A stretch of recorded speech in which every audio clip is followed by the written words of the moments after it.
Nice. Oh,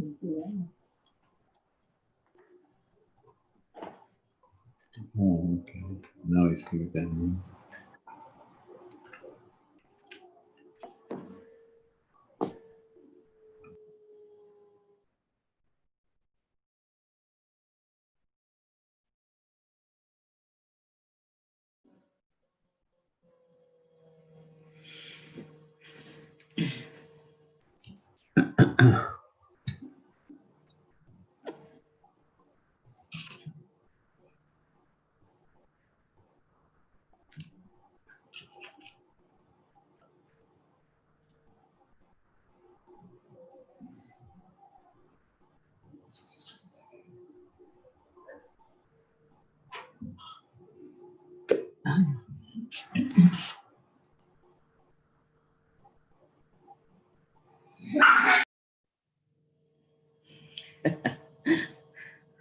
Good thing my finger was on the mute button.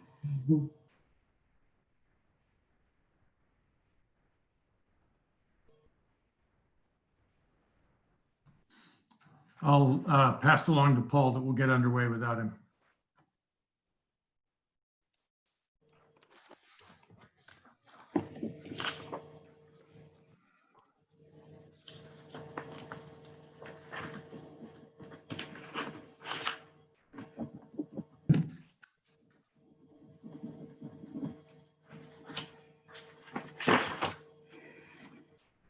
Good evening, ladies and gentlemen. It is 7 p.m. We'll call to order this meeting of the Town Council.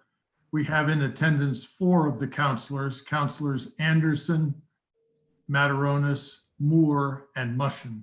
Councilor Golembeski is absent but is expected to log on shortly. Our first order of business is to approve the minutes of June 18th council meeting. Council Anderson, I'll move the acceptance of the minutes of June 18th. Second, Motion Mataronis second. made and seconded. Is the discussion. Hearing none. Councilor Anderson, how do you vote? I vote aye. Mataronis? Mataronis, aye. Moore? Aye. Mushin, aye. Thank you. Next are the minutes of June 25th, a special meeting of the council. Motion to move June 25th special town council meeting unless anybody has any questions or comments on it. Moore, second. Motion made by Mataronis, second by Moore. Any discussion? Councilor Anderson, how do you vote? I vote aye. Councilor Mataronis? I vote aye. Moore? Aye. Mushin, aye. The motion carries. The next item of business is to open a public hearing for the purpose of amending a chapter 14-5.9A of the Little Compton Town Code to update the federal emergency flood insurance rate map panel numbers, allowing to return to the existing panel numbers and allowing the town to continue to participate in the National Flood Insurance Program. Motion to open the public hearing. Second, Moore. Motion is made and seconded by Moore, by Mataronis and Moore. Councilor Anderson, how do you vote? Aye. I noticed that Councilor Golembeski has joined us. Did you hear the motion, sir? No, sir, I did not. I just got on. Councilor Mataronis, Aye. Councilor Moore, Aye. Mush and I. The public hearing is hereby opened. Councilor Golembeski is now part of the discussion. Are there any public comments regarding the proposed change?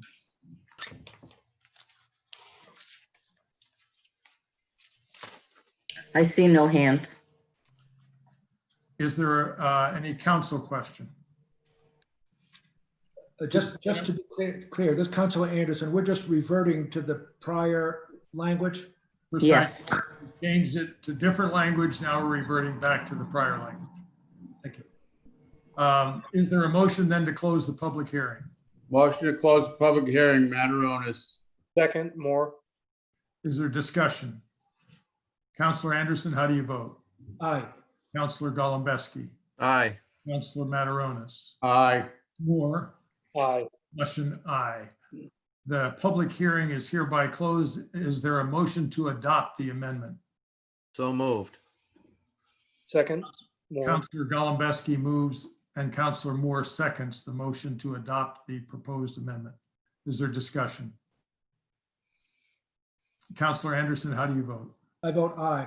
Counselor Golembeski, Aye. Counselor Mataronis, I vote no. Counselor Moore, aye, Counselor Mushin, aye. The motion carries 4-1. The next is a series of 7 department head reports. I would propose or entertain a motion to place those reports on file if you so determine. Motion to place the 7 department head reports on file. Mataronis second. Golembeski moves and Mataronis seconds the motion to place them on file. Is there discussion? Councilor Anderson, may I ask a question about one of the reports? Absolutely. Yeah, so I'm just directing this question, if I may, to the town clerk, Carol Wardell. Carol, in your report, you mentioned further comments, coordinated and hosted several Zoom virtual meetings for several boards during this month: Beach, Agricultural Conservancy Trust, Planning, Tax Assessment, Board of Appeals, Council, Canvassing, Budget. My question is, going forward, we don't know how long we're going to be in the Zoom world. That's quite a lot of time that you're spending on this. Do we have any thinking about whether other people can be trained or assist you, or that whether we have to recruit more hosts or pay for them? Have you got any thoughts about where this might go going Well, forward? I have thought about it. Right now, I am the only host. In some of the other cities and towns, they are taking the position that some of the clerk staff can also handle the meetings.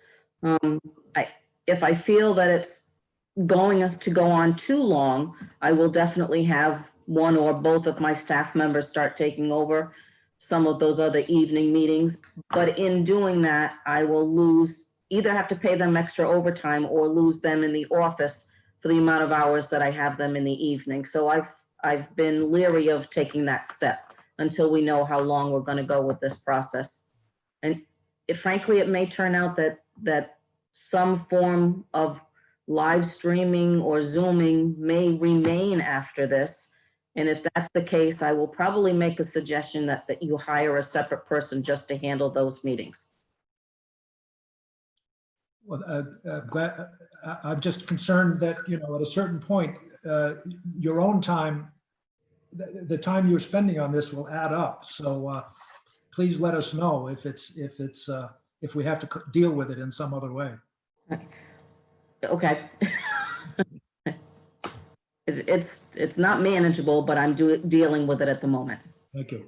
On that, Council Mataronis, on that note, I would sincerely like to thank Carol for all she's been doing with all these Zoom meetings. I think she's going above and beyond, and I think the rest of the council should thank her also, and maybe the general public. I certainly appreciate what she's doing. And Thank you. people do appreciate it. They have been reaching out and speaking to me. So I know people are appreciating it. If it's going to go on for too long, we will have to do something.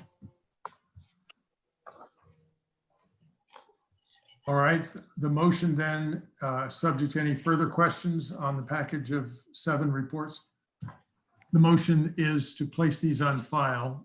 Counselor Anderson, how do you vote? Aye. Counselor Golembeski, Aye. Counselor Mataronis, Aye. Moore, aye, Mushin, aye. Those items are placed on file. The next item is one of old business. Counselor Moore had brought forward a resolution, or the proposal for a resolution condemning racism, and was asked to return to us with a proposed text of such a resolution. That text is before you. Is there discussion on that text? Can I make 2 minor changes to it? Just really just It's your don't- proposal. and on the final whereas paragraph there, or whereas sentence, Mhm. we should remove the word and at the end and make it a period after the word targeted. Okay. Okay. And then in the next line down, now therefore be it resolved. I think it should be systemic racism and not systematic racism. And to be You would be correct. to follow what's up above as well. So Thank you. thank you. Good. Mr. Chair, Yes.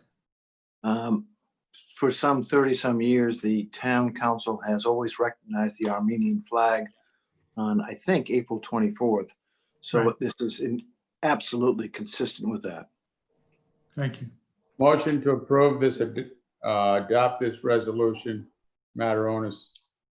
I'll second that, and I assume you meant as modified? As modified, correct. So the motion by Mataronis, seconded by Golembeski, is to adopt this resolution as with the two modifications brought forward by Councilor Moore. Is there any discussion? Councilor Anderson, how do you vote? I vote aye. Councilor Golembeski, Aye. Councilor Mataronis, Aye. Councilor Moore, Aye. Mushin, aye. Thank you for the work on this. Appreciate it. Thank you. The next item of business is to receive resumes to fill the position of finance director. The town clerk has advised me that she is in possession of 2 such resumes. I would propose that these be submitted to the team of 4 that we had review the last set. That would be the administrator, the clerk, the school business manager, and the council president, and that we would return to you with a recommendation at our next meeting. I'll make that motion, Mataronis. I'll second. Motion made by Mataronis, second by Golembeski. Discussion. Hearing none. Councilor Anderson, how do you vote? I vote aye. Councilor Golembeski. Aye. Mataronis. Aye. Moore. Aye. Mushin, aye. Thank you. The next item is the breakdown of the end of fiscal year fund transfers and encumbered funds.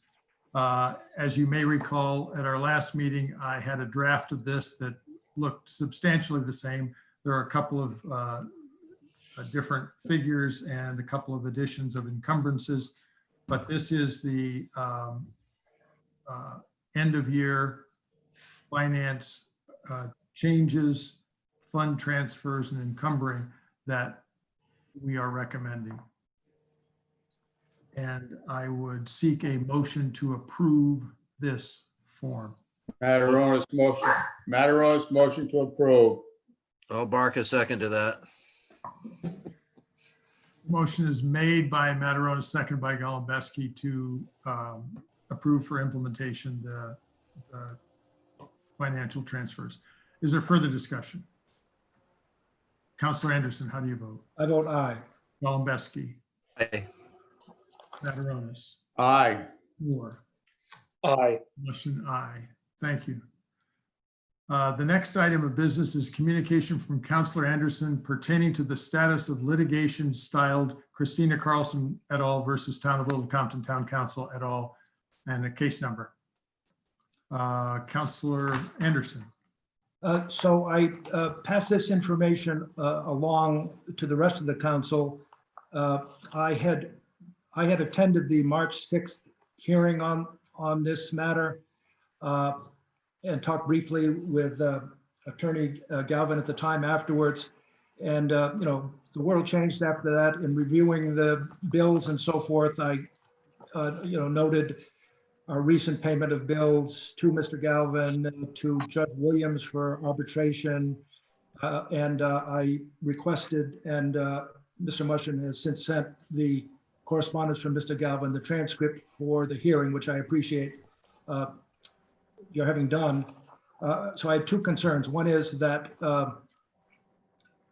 this matter is not really quite resolved yet. It's still costing all the parties some money. That's a consideration. The bill we have from Judge Williams suggests that there's been additional activity that's taken place since Mr. Galvin's bill, so we may expect other bills from him. I don't know what's transpired other than what I see in Judge Williams' bill himself. And my only thought and concern going ahead, having read the transcript and attended the hearing, is that if some of these outstanding matters, which basically revolve around the sound attenuation issues, if these don't get resolved sometime, this lands back on the council's desk in November. First meeting, I won't be there, but some of you are likely to be there. And I just wonder whether at some point whether it would make any sense for us to hear from Attorney Galvin. If it's an executive session, that might be useful to see whether, and other things may have transpired since this that I don't know about or we don't know about, but I wonder if it would make any sense for us to hear from him about where things stand, to see, until recently, as I follow this, we've taken the position that we're trying to stand back from this, that the vineyard and the plaintiffs need to work this out. But I wonder if there's an argument for us being more proactive to try to see if there's a constructive way to resolve this. Otherwise, it may be back in front of the council with a new set of circumstances, because as I understand the memorandum of understanding, it won't be as simple as just it may not be as simple as just renewing the past entertainment licenses. There's a 2-year period. So I just offer a suggestion that we consider hearing from Mr. Galvin at some time about the status of this as a council. It's just a thought. I'm happy to have that conversation with him, and I would suggest that I can bring back to you certainly his response, and we could have an executive session in which he briefs us on that. I'd like to do that when there's something, something meaty to discuss.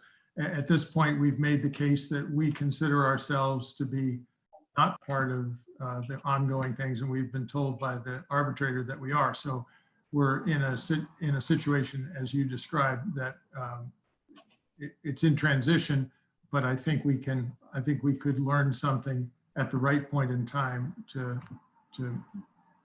make that happen. So let me make that contact, and were there to be a usefulness for an executive session prior to or in conjunction with our next meeting, certainly can do that. If that's not the right time, I'll convey that word back to you. Thank you. Mr. Chair, I recuse myself. Thank you. The solicitor has recused himself. All right. Anything more there? Not for me. Thank you. Thank you. The next item of business is new business, letters of interest for upcoming seat on the zoning board. My understanding is the incumbent has reapplied and he is the only applicant. Is that accurate? That is accurate. He is the only applicant. So George Goulart is the sole. I'll make the motion to reappoint George Goulart to the zoning board of review. I'll second that. Motion's made and seconded to appoint George Goulart to another term on the zoning board. Any further discussion? Councilor Anderson, I vote aye. Councilor Golembeski, Aye. Councilor Mataronis, Aye. Councilor Moore, Aye. Councilor Mushin, aye. Thank you. The next is a discussion of affordable housing needs in Little Compton and the receipt of a letter regarding that subject from Isabel Mattia, concerned citizen and member of the Little Compton Housing Trust. Just by way of a bit of history, this matter came before the financial town meeting and there was substantial discussion regarding that. As a result, I thought it would be important that we look at at least the snapshot of the history of the issue of affordable housing. And then also Isabel has a number of items in her communication that she'd like to bring forward. quickly to look back in 2009, 2010 was our last significant initiative in affordable housing in which we tripled the number of affordable houses from 3 to 9. And there have been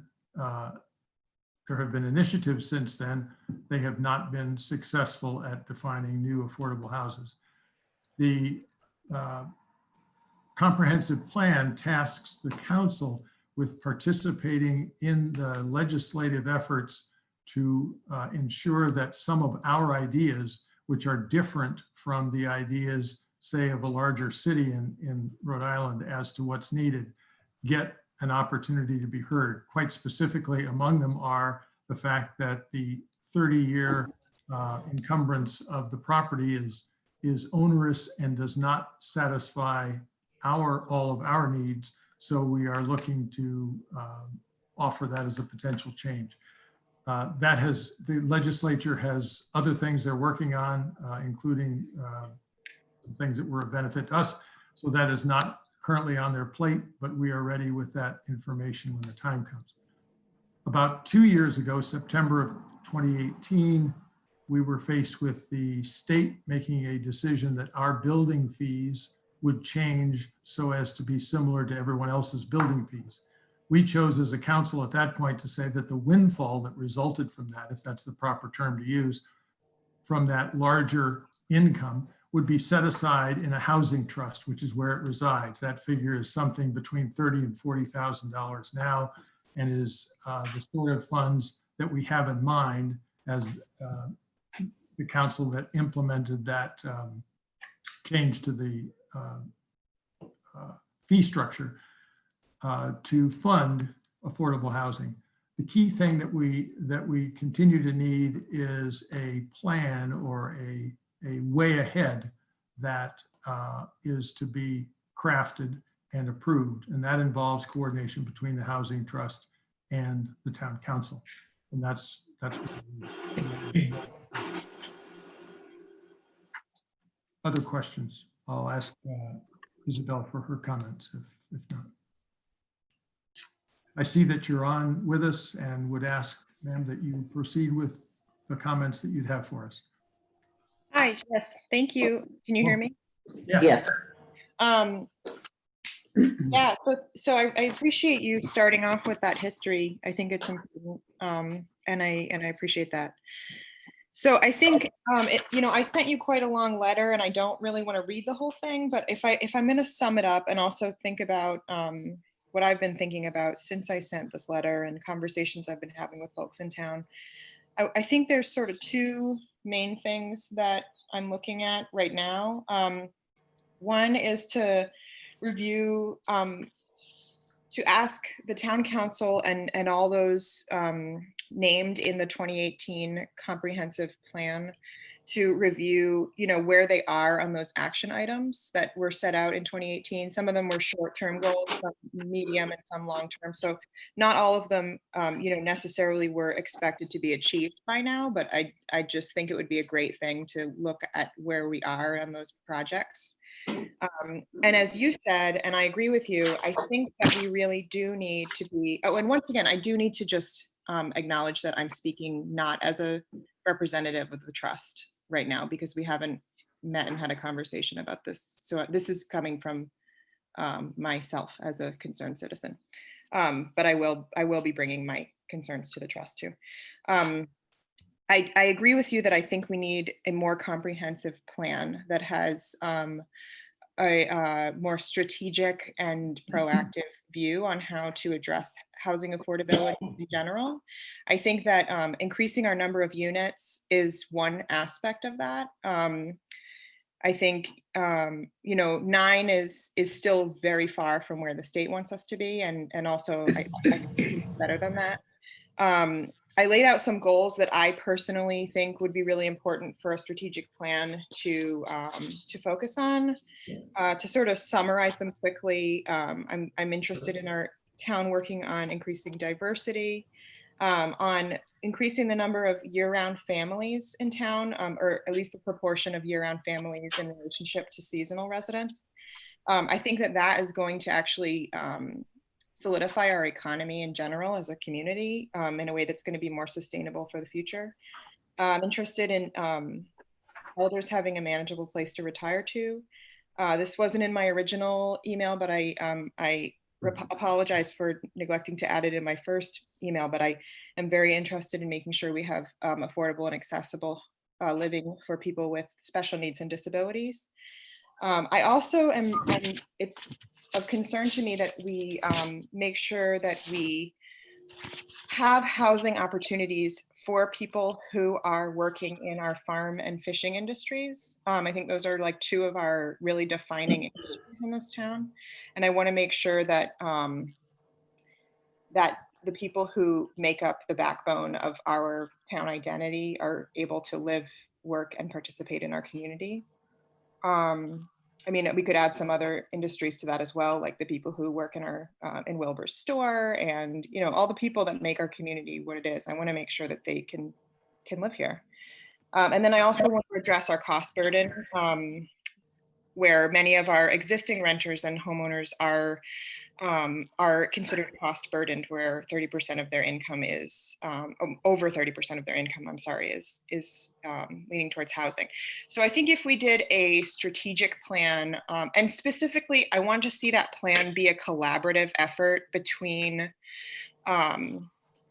both not only the housing trust and the town council, but also planning board and the agricultural conservation trust. I think that we've done some amazing, wonderful conservation in this town, and I think it's essential, and we should all be proud of the open space and the agriculture that we've conserved.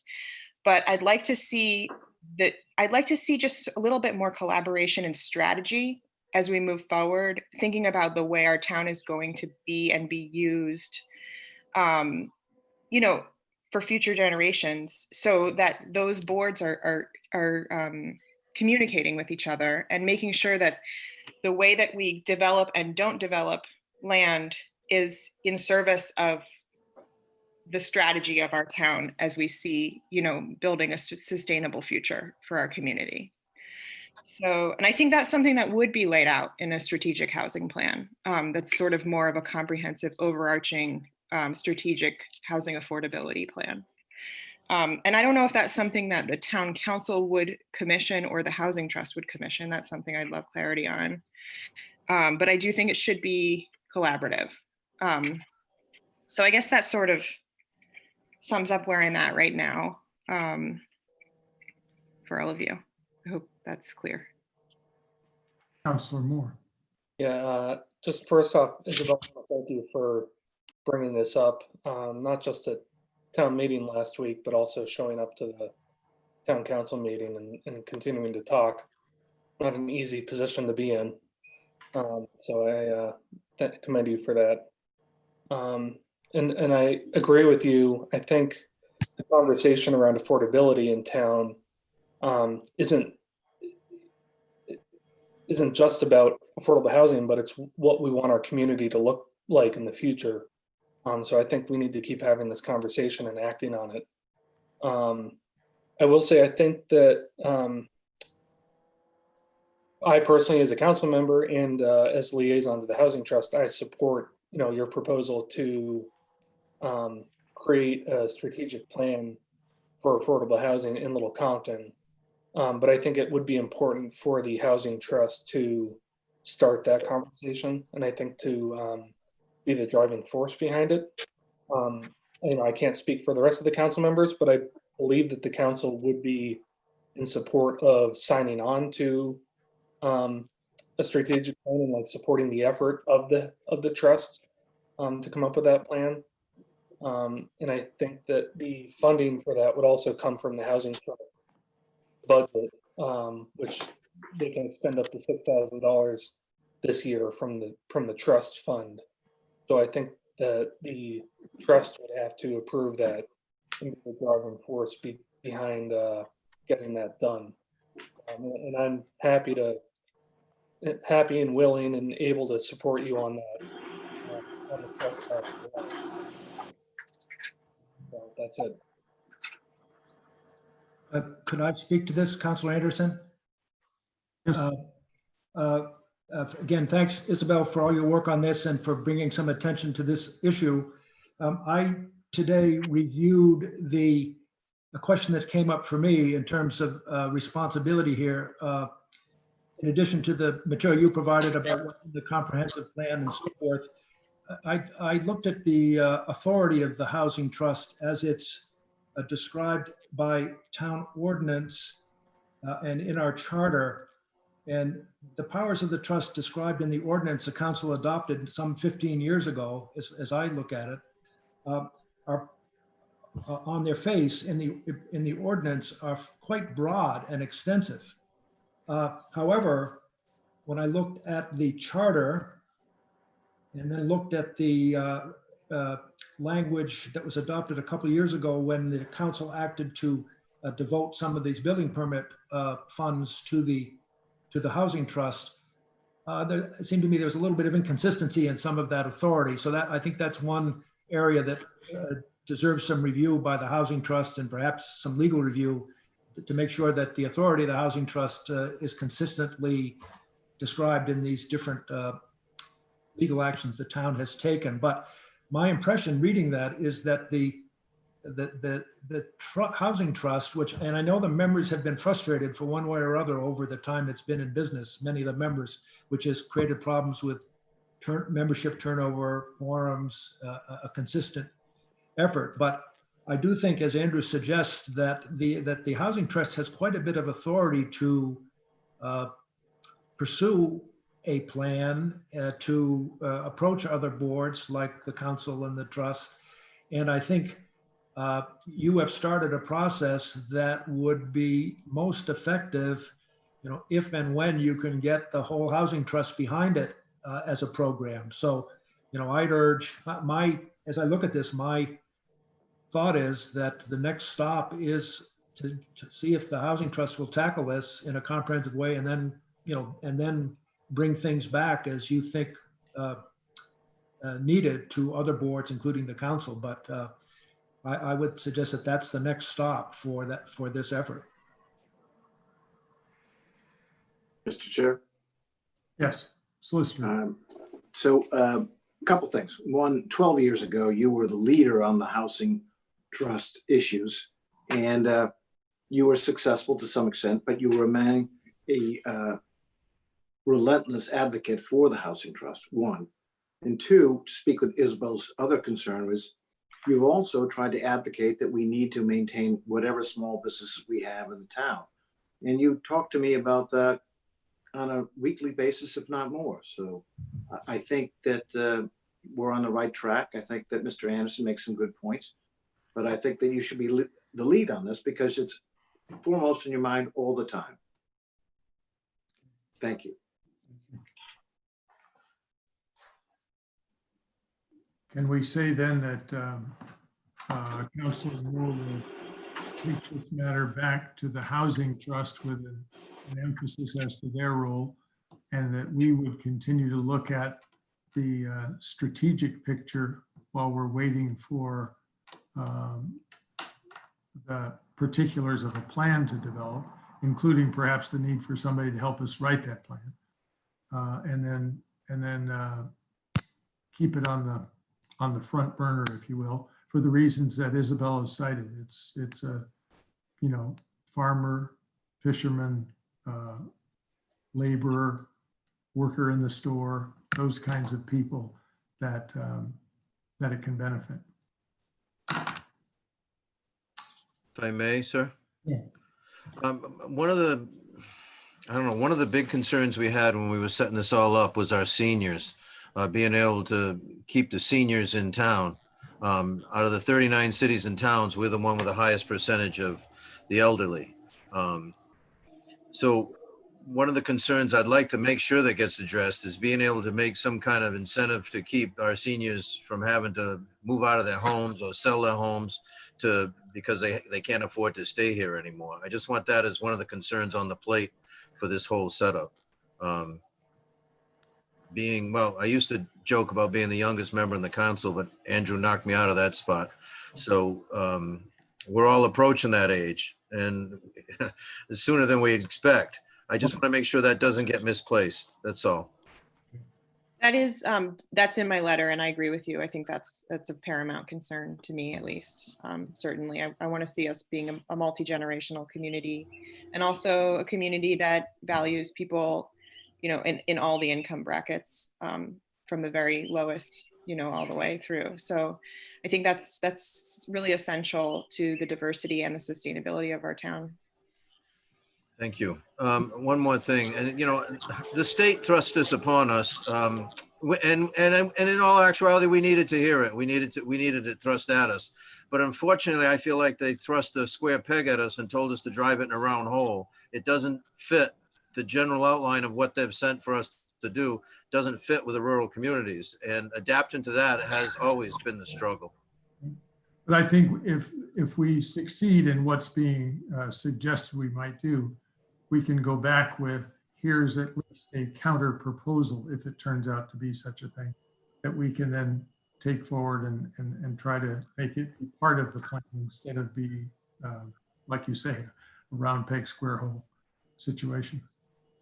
Would it be reasonable to return in a month's time at the first meeting of August, or I don't know the Housing Trust schedule and how easy it is to conduct meetings. Maybe it needs to be a little more than that. Councilor Mushin, before you go too far, Yeah. I do have someone who wants to make a comment. And I also want to make the statement that the Housing Trust is trying to coordinate a meeting now for July.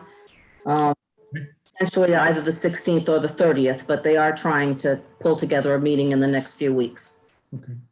So such a thought of first meeting in August might be an achievable time to come back with a status report, both from the Housing Trust and from anything we've been able to do with the council and the legislation, that sort of thing. Is it okay, Mrs. Porter, to speak now? The person who has a comment. Jana Porter. Yes, Janet. Janet Hi. Sedano. Hi, thank you. Can you hear me? Yeah. Yes, we can. Okay. I am so happily agreeing with Paul Golembeski because we don't always agree. But I do think that we have to factor senior housing into affordable housing. And I envision a small community somewhere where low-income people and seniors could live together and help each other out. I think we could be a model for the state in that. I also think, and I said this at the financial town meeting, that we have got to grab hold of what we want our town to look like in 10 or 20 years, lest we become a Hamptons with all of our working people driven out because they can't afford to live here, and all of our homes being owned by people who are here 1 or 2 weeks a year. And our school defunct because our school population is going down every year. I'm on the school committee and I watch this happen. And I think a town without a school is a town without a heart. So that's all I have to say. Thank you. Thank you. You have one more person that's raised their hand. Oop. Ms. McNeil? Hi, Claudia McNeil. I was I've been asking about affordable housing for years, and one idea I've come up with is to ask the Housing Authority and the Town Council to consider affordable housing vouchers in the interim before we can construct affordable housing, because a voucher system would be more immediate. It's something we can do to help in the meantime, before more housing is available, just to ask for the Housing Authority to consider that. Thank you. Thank you. Anything further then? No, no more hands. All right, the plan then would be to place this item on the agenda for the first meeting of August and to return both from the Housing Trust, Councilor Moore, and on behalf of the council, myself, with updates on where we progress we've made. Thank you very much, Isabel, particularly for your work on this. Thank you for hearing it. It's, Absolutely. yeah, absolutely. I think, I think we all care about it, and I'm excited that we're all interested in working in it together, so. Good. The next item of business is communications, and it is a communication and invitation received from the SWCA, which is a research group who is overseeing the installation or the approval of the installation of the South Fork Wind Farm, which is a wind farm that is going in essentially due south of Little Compton, and whose electricity will be brought ashore by their plan on Long Island in the aforementioned Hamptons area, actually. So that communication asks us in the last part of middle part of the second paragraph, if your organization is interested in commenting on the APE. Now, the APE is the area of potential effects, that is the site on which it's located, and identification efforts, please provide these comments via email or letter within 30 days of receipt of this letter. So this letter is received on July 6th. They're asking us to get back by August 6th. I'm going to ask Councilor Mataronis to work with me on this to decide, do we have an interest in commenting? Maybe you already know that, sir, I don't know. But Well, Councilman Mataronis, obviously, there's a lot of associations, specifically Atlantic Offshore Lobstermen's Association, the Mass Lobstermen's Association, and the RI Lobstermen's Association, and several mobile gear fishing, i.e. dragger associations looking into this. The draggers are going to be impacted because they're not sure whether they're going to be able to tow in and around these wind farms. I was actually on the board with Coastal Resources, put together a group of us for the 5 wind farms that were put in by Block Island. So there is a lot of comments being going on with the major associations, but I'd be happy to sit down with you, Bob, and get a little bit more in depth with it and come back with a report to the town council. thank you. I would envision we need to do that at our next meeting. I can communicate to them now that we at least believe we have an interest that we'd like to communicate.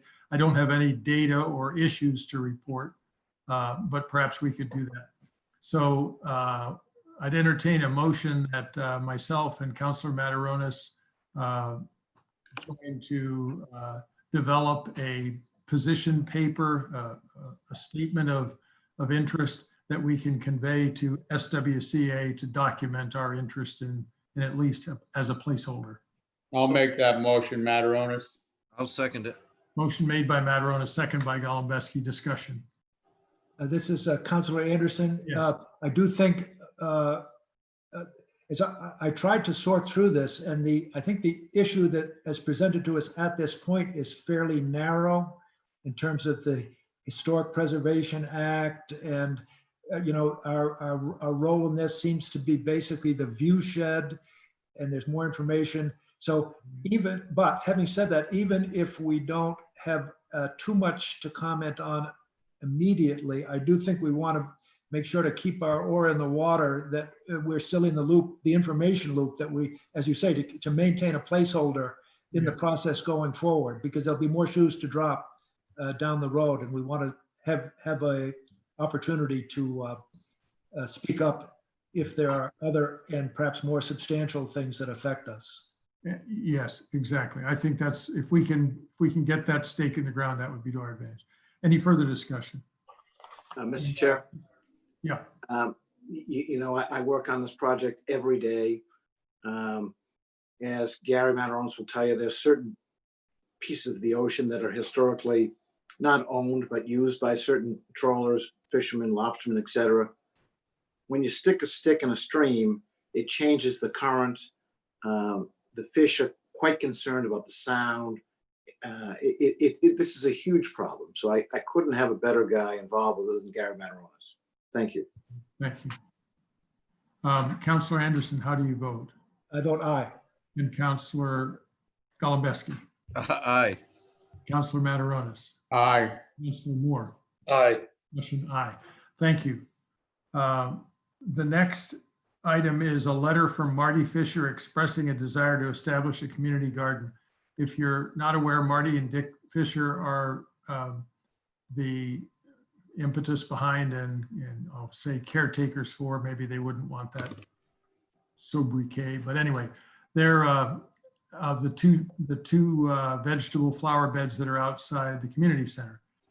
Marty's proposal, and her daughter has some experience in this, is would there be interest in the community for a community garden that is a place where a number of raised beds would be congregated. Obviously, there's some needs like water and the right kind of soil and all that sort of thing. But I told her that I'm personally interested in continuing the conversation. So that's where it stands now. I would say that anyone who has either an interest or a questions on that would let me know and I can put them in touch with her. If you think that it's also a good idea, we can put some arms and legs to this. Obviously, the season of growing is, well, it's, In full swing. you know, but nonetheless, that's perfect time to get ready for next time. So any thoughts on that? Aye. Mataronis, Sale. Is somebody speaking? I was gonna, go ahead, Gary, you go first. No, I think it's a good project to get the youth in this town to learn how to plant, and maybe it'll, I think maybe we can get some of the farmers involved, and I think the main hurdle I see is to get some property where this could go forward. So I think those are some concerns, but I think it's a good project, especially for the children and youth of the town. Didn't they, Council Golembeski, didn't they, the school in the courtyard used to have a community garden there before the rehab? Yes, think- they did. So maybe we could get the same people involved if they're still around. Okay, good. Yes, The other, Councilman. Councilmember Anderson, the other, it seems to me, a party that might want to be contacted either by us or by Marty Fisher would be the Agricultural Conservancy Trust, which does have agricultural land, and they're trying to make some efforts. They're doing some work with the Peckham property on Peckham Road. They are looking into some other proactive efforts to involve the community, and they obviously have parcels of different size that might be likely candidates for something like this. So I don't know whether we should try to facilitate that or suggest that, or send this letter along or what, but that it would be another party that I think could be involved in this. From my discussions with her, I've agreed with her that I would do just that, is to speak with the trust. And I think your idea of sending along her communication is a good one. They can then also be thinking along those lines, because I think that's what it's going to take is a property that lends itself to, you know, being accessible, having water, having soil that's not, you know, that's appropriate. And the trust also has money. No, I'm serious. If there's infrastructure involved, they're in a position to act on Make it. it happen. I'll make a motion that the town council president work with Marty Fisher and some other groups to try to facilitate this going forward, especially till next year, and maybe talk to Mr. Richmond, the president of the Little Compton Ag Trust, to see if there's any land available to do so. I'll So that's second the that. motion. Motion's made by Mataronis, second by Golembeski. Is there further discussion? Councilor Anderson, how do you vote? I vote aye. And Councilor Golembeski, Aye. Councilor Mataronis, Aye. Moore, Aye. and Mushin, aye. Thank you. Thank you, Bob. Yes. I just said thank you, Bob. Oh, you're welcome. The consent calendar. Motion to place a consent calendar on file unless someone wants to pull something for discussion. Mataronis second. Golembeski moves and Mataronis seconds placing of the consent calendar on file. Is there in fact discussion? Counselor Anderson, how do you vote? I vote aye. Counselor Golembeski, Aye. Mataronis, Aye. Moore, Aye. Mushin, aye. Thank you. The next item is the payment of bills. A rather large sum, but again, this is the first day of the first meeting of the fiscal year. And for example, all of our insurance starts rolling through right away. Motion to approve the bills as written. I'll second that. Motion made by Mataronis, second by Golembeski. Any discussion? Counselor Anderson, how do you vote? I vote aye. Counselor Golembeski, Aye. Counselor Mataronis, Aye. Counselor Moore. Aye. Motion aye. That completes our business for this evening. Motion to adjourn? Second. Motion is made by Golembeski, second by Mataronis. Counselor Anderson, how do you Vote vote? aye. Golembeski, Aye. Mataronis, Aye. Moore, Aye. Mushin, aye. Thank you very much. Good night, ladies and gentlemen. See you in 2 weeks. Good night. Right. All right, thank you. Thank you, Thanks, Carol. everybody.